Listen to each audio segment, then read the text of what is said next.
hemos vivido desde que más o menos 5 o 6 años. O sea, tú eres hijo de pastor oficial. Sí. Y luego mi mamá todavía vive, mi mamá era profesora de lengua y literatura. Entonces, durante esa niñez, nosotros veíamos a papá yendo a la iglesia, a papá trabajando en el Red Pacífico y a mamá trabajando en el colegio. Entonces, esa era nuestra vida, ¿no? Involucrados totalmente en el ministerio, entonces. Sí, por supuesto, ¿no? Vamos a decir de lunes a viernes, sábado y domingo de hecho, ¿no? Ahora, desmiénteme un poco, porque la mayoría de las personas que no conocen a Jesús creen que en la iglesia la gente es perfecta y que los hijos de pastores, o sea, nacen con una aureola, ¿no? Ya. O sea, peor aún. Pero es así el caso. Yo no soy cristiano de cuna, Ya. como le dicen, ¿no? Pero Ya. tú sí. ¿Qué es eso? ¿Qué se siente ser hijo de un pastor? Ya. Voy a tratar de resumir esto. Mira, nosotros tuvimos el privilegio de estar en un colegio cristiano, Colegio San Andrés, de transición. En esa época había transición. Son 11 años ahí. De lunes a viernes escuchando la palabra de Dios. Los sábados asistiendo al grupo de adolescentes. Los domingos yendo al culto dominical. O sea, de lunes a domingo teníamos la palabra, ¿no? En diferentes formas. Ahora, ahí viene lo que tú has preguntado, estabas comentando. ¿Por qué eso? ¿No? Si de lunes a domingo escuchamos la palabra, los sábados, ahorita me estoy acordando, los cultos familiares con papá, que no, tenía 10, 11 años, siempre me jugado fútbol, etc. Mi papá no nos dejaba salir, al menos a mí, si es que no participábamos en el culto familiar. Ahora, no un culto, no, le llamamos culto, pero era una reunión de familia de, vamos a decir, 15, 20 minutos. O sea, la palabra, etcétera, estaba todos los días. O sea, como que uno pensaría que no hay excusa para alejarse de esa fe. Como que algunos dirían, oye, está lavado de cerebro desde niño, imposible que te alejes. ¿Pero fue así? Obviamente, más que eso, yo pienso eso, más que nos han lavado el cerebro, voy a hablar específicamente de nuestro caso, nuestra familia. Nosotros vivimos en casa, nosotros somos victorianos, nacimos en la Victoria. Desde muy pequeños nuestros padres, dentro de la crianza, nos permitían jugar, vivimos en un edificio, teníamos muchos amigos, en el barrio fuimos creciendo, veíamos muchas cosas. O sea, el caso de nuestros padres nunca fue una cuestión de... No estaban aislados. Exactamente. O sea, no teníamos esa rigurosidad, si puedo decir esa palabra. O sea, sí, mi papá y mi mamá siempre veíamos que entre los dos nos decían esto, pero también había cosas que teníamos que consultar, ¿no? ¿Qué podemos hacer? Me acuerdo, por ejemplo, la primera fiesta, ¿no? En el barrio de hombres, nosotros somos 3 hermanos, decirle sobre todo a mi papá, ¿no? Nosotros sabíamos que mi papá siempre iba a decir sí, ¿no? ¿Con quién vas a ir? Etcétera. O sea, a pesar de ser pastor y ser cristiano, en la formación nunca les restringió las cosas, sino que les enseñaba. Lo cual también es sanísimo, ¿no? Claro, o sea, algo que yo resumiría con esto, y lo voy a ir mencionando poco a poco, es que mi papá siempre nos daba, lo que él decía, trataba de cumplir. Mi mamá igual. Ahora, como el caso de familia, ¿no? Habían cosas así difíciles, pero comúnmente cuando veían los permisos iban a mi papá, sobre todo cuando uno entra a la adolescencia, ¿no? Claro. Voy a ir a la fiesta de esto, voy a tal reunión, siempre hemos jugado fútbol, papá, voy a viajar, me iba 2, 3 días. ¿Y eso cómo repercutió en el tiempo? O sea, ¿hubo una permanencia en la fe? ¿En algún punto todos se abrieron? ¿Qué pasó? Ya, ahí viene, y buena pregunta.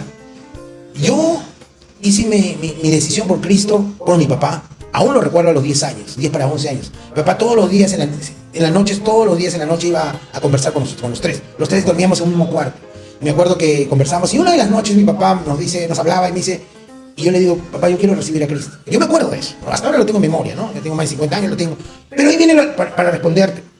Durante los 10 años, 11, de los demás años que fueron pasando, pienso que acá no quiero culpar a mis padres, porque pienso que es la decisión ya de cada hijo.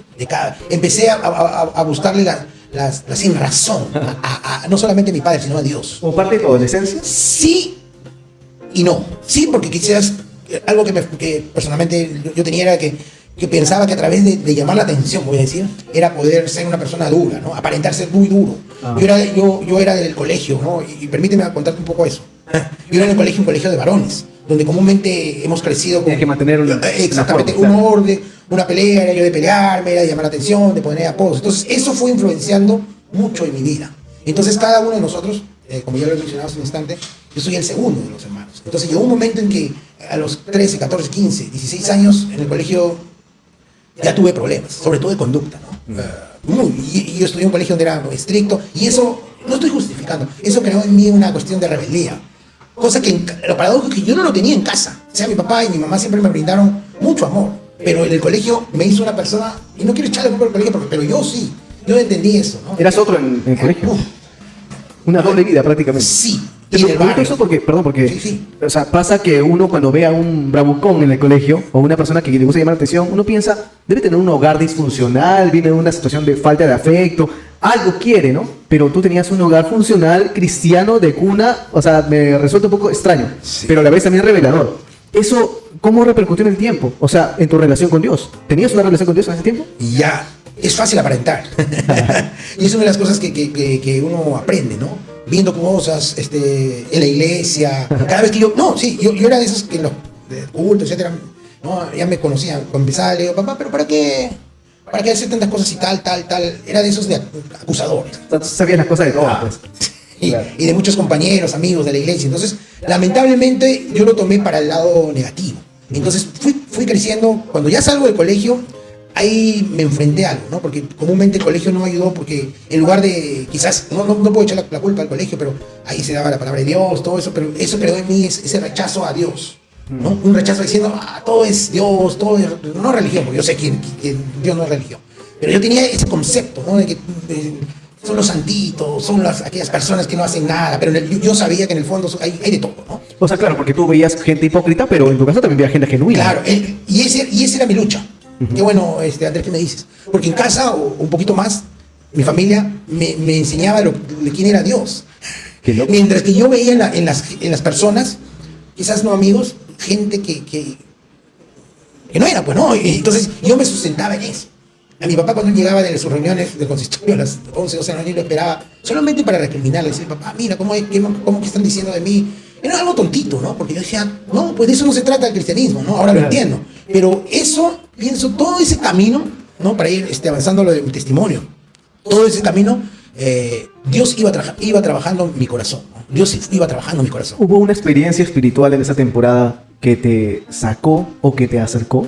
Y ya. Hubieron varias, pero una de esas experiencias que vamos a decir, ayudó o contribuyó fue lo que me acuerdo el año 82, yo estaba terminando el colegio. Mi abuelo nos quería mucho, ¿no? Y ese año mi abuelo fallece, ¿no? Y también de un infarto. Y yo me acuerdo de eso muy bien, porque yo estaba alejado de Dios. Y voy a contar una experiencia un poco dura, ¿no? Me acuerdo que yo decía, murió, pues ya. Y yo mismo me respondía, pero si Dios, ¿por qué te llevas a mi abuelo? Entonces, es más, me tocó estar junto ¿cómo se llama? En lo del féretro y todas esas cosas. A los 2 años y medio muere mi tío, muy joven. Y ahí fue más fuerte para mí, porque dije, ¿qué quiere decir eso? Que mi tío también fue un testimonio. Mi tío estaba alejado de Dios, vuelve al Señor. Yo dije, ¿qué pasaría si yo me muero?